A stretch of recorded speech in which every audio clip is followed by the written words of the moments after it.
Hello friends, welcome back to our YouTube channel. अभी हम लोग यहाँ पे रिलायंस इंडस्ट्रीज लिमिटेड की एनालिसिस करेंगे और इस एनालिसिस में देखेंगे कल के दिन मीन्स 21 सितंबर को अपने कौन से इंपॉर्टेंट लेवल टारगेट हम लोग को दिखा सकता है, इसका प्राइस एक्शन पैटर्न किस तरीके से रहेगा। आज हमने जो लेवल कल के लिए आज के लिए जो हमने कल डिस्कस किया था यहाँ पे कि अगर ये फ्लैट ओपनिंग के बाद 2520 को ब्रेक करता है तो पहला टारगेट यहाँ पे 2534 का होना चाहिए, 35 का होना चाहिए। दूसरा टारगेट हमारा 3555 के आसपास का हो सकता है,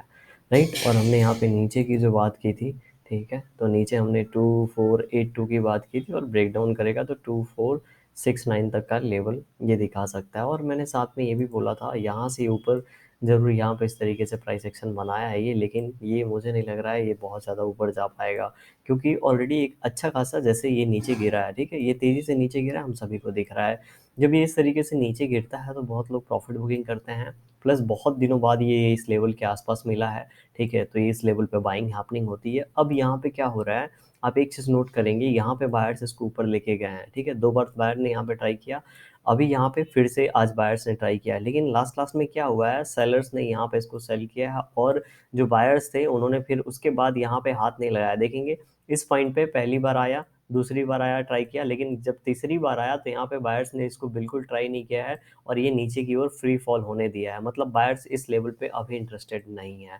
ठीक है। तो अभी आगे क्या हो सकता है, अगर हम लोग यहाँ पे देखेंगे तो ये जो लेवल था यहाँ पे 2500 का आज फिर ब्रेक डाउन करता हुआ हम लोगों को दिखा है। प्लस यहाँ पे कितना दिन टाइम स्पेंड हो गया, ये 1 डे और आज का 2 दिन, 2 दिन ऑलरेडी ये टाइम स्पेंड कर चुका है। अगर कल के दिन यहाँ पे ये ऊपर इस तरीके से जाके इन्हीं लेवल से रेजिस्टेंस लेके इसके अंदर टाइम स्पेंड कर देता है, ठीक है, तो क्या हो जाएगा, एक फॉल के बाद बहुत ही अच्छा प्राइस एक्शन पैटर्न यहाँ पे हम लोग को देखने को मिलेगा, जिसको ये क्या कर सकता है, नीचे की ओर ब्रेक डाउन करेगा, तो नीचे की ओर ब्रेक डाउन करेगा तो और नीचे की ओर हम लोग को लेवल देखने को मिलेगा,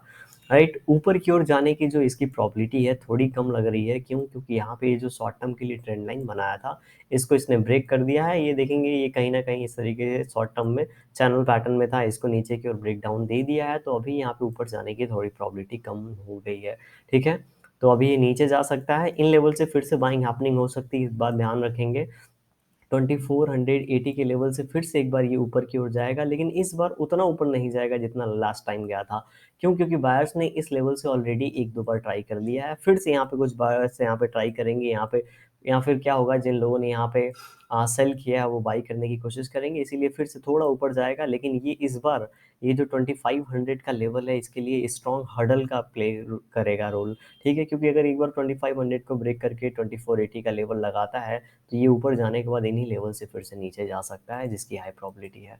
चार्ट थोड़ा सा जूम आउट करते हैं और जैसा कि हमने कल के दिन भी यहाँ पे देखा था, हमने ये बात यहाँ पे डिस्कस करके रखा है, जब ये इस ट्रेंड लाइन के आसपास आएगा तो यहाँ से जब बाउंस बैक मिलेगा, ठीक है, उस बाउंस बैक पे हम लोग 1 आवर टाइम फ्रेम पे डब्ल्यू टाइप पैटर्न मिलता है, ठीक है, तो जाके कुछ क्वांटिटी बाई कर सकते हैं, लेकिन बहुत कम क्वांटिटी बाई करिएगा। देखिए यहाँ पे और ऑलरेडी निफ्टी और बैंक निफ्टी यहाँ पे ऑल टाइम हाई के आसपास चल रहे हैं, और जिस तरीके से ये ऑल टाइम हाई लगा है ये इस तरीके से ऑल टाइम हाई लगा है, मतलब यहाँ पे बहुत ज़्यादा रुक के नहीं है, बहुत तेज़ी से ये ऊपर की ओर गया है, तो यहाँ पे और ऊपर जाना है तो इसको थोड़ा सा रेस्ट लेना पड़ेगा, घोड़ा भाग चुका है तो थोड़ा सा यहाँ पे उसको आराम कर लेना चाहिए, उसके बाद अगर भागेगा तो ये ऊपर की जर्नी तय कर सकता है, लेकिन इसी स्पीड से जिस स्पीड से अभी भाग रहा है उसी स्पीड से भागने लगेगा तो बहुत ऊपर तक नहीं जा पाएगा। अगर यहाँ पे 1-2 महीने अगर मान लेते हैं यहाँ पे रुकावट बन जाता है, रुक जाता है, अपने ऊपर वाले लेवल को होल्ड कर रहा है, रेस्ट कर रहा है, उसके बाद जाएगा, मतलब ऑल टाइम हाई और भी अच्छा खासा लेवल हम लोग को ऊपर देखने को मिलेगा, राइट। तो यहाँ पे इस ट्रेंड लाइन के आसपास हम लोग को क्या मिल सकता है, सपोर्ट मिल सकता है, तो इस बात को हम लोग ध्यान रखेंगे। 1 डे टाइम फ्रेम पे क्या सिचुएशन बनी है, चलिए उसकी भी बात कर लेते हैं यहाँ पे। तो 1 डे टाइम फ्रेम पे हम लोगों ने देखा यहाँ पे हमारे लिए ये इंपॉर्टेंट लेवल था जिसको इसने ब्रेक कर दिया है, और हमने ये पहले से ही डिसाइड करके रखा था, अगर ये लेवल ब्रेक होता है तो यहाँ पे जब भी ये ऊपर जाएगा तो ये एक रेजिस्टेंस की तरह काम करने वाला है। आज क्लोजिंग इसके नीचे हुई है दोस्तों, ठीक है, ऊपर जाके क्लोजिंग नीचे हुई है, मतलब ये वाला जो पैटर्न है जो भी मैं आपको 15 मिनट टाइम फ्रेम में बता रहा था, हो सकता है वो यहाँ पे रिपीट हो रहा है। बड़े टाइम फ्रेम पे देख रहे हैं, ऊपर गया, रेजिस्टेंस लिया, अब यहाँ से ही नीचे जाने की तैयारी में है। नीचे कितना जाएगा ये अब कैसे पता चलेगा, पहले तो ये जो लेटेस्ट हमारा स्विंग है वो टच करेगा, उसके बाद ये लगभग लगभग, ये मैं आपको लेवल बता देता हूँ यहाँ पे, ये लगभग लगभग 2460 एंड उसके बाद 2440, ठीक है, 2460 एंड उसके बाद 2440 के आसपास आएगा, फिर से एक बाउंस बैक मिलेगा। हमें क्या करना है, देखिए बाउंस बैक जब भी मिलता है ना, अभी बाउंस बैक मिलेगा तो बहुत स्ट्रांग नहीं, यहाँ पे हो सकता है 1 आवर 2 आवर के टाइम फ्रेम पे बाउंस बैक मिले, 1 डे टाइम फ्रेम पे इस तरीके का बाउंस बैक यहाँ पे ना मिले।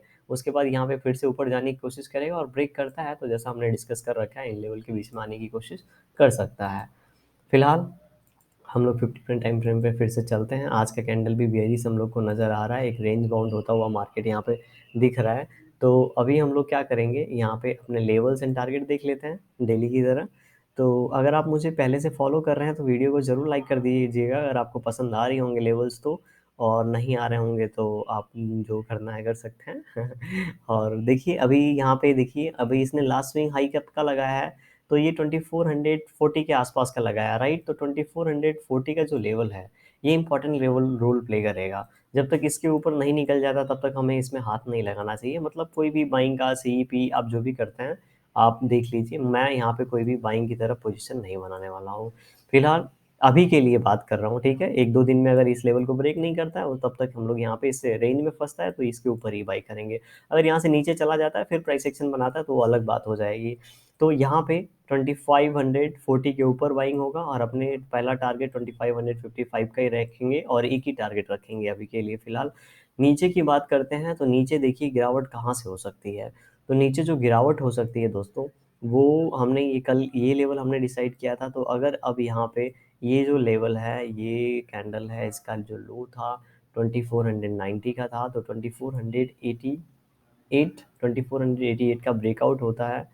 ब्रेकडाउन होता है तो पहला टारगेट तो ये हम लोग को 2480 का दे सकता है, ठीक है। अगर इसका भी ब्रेकडाउन होता है, ठीक है, 2480 का भी ब्रेकडाउन होता है तो सेकंड टारगेट हम लोगों के पास लगभग लगभग 2465 के आसपास हम लोग रख सकते हैं, ठीक है, 2565। लेकिन देखिएगा 2470 के आसपास से ही थोड़ा सा रिवर्सल हम लोगों को देखने को मिल सकता है। वीडियो कैसी लगी कमेंट सेक्शन में ज़रूर बताइएगा, मोटिवेशन मिलता है मुझे, ठीक है। चैनल पे नए होंगे सब्सक्राइब कर सकते हैं आप। Thank you for watching this video.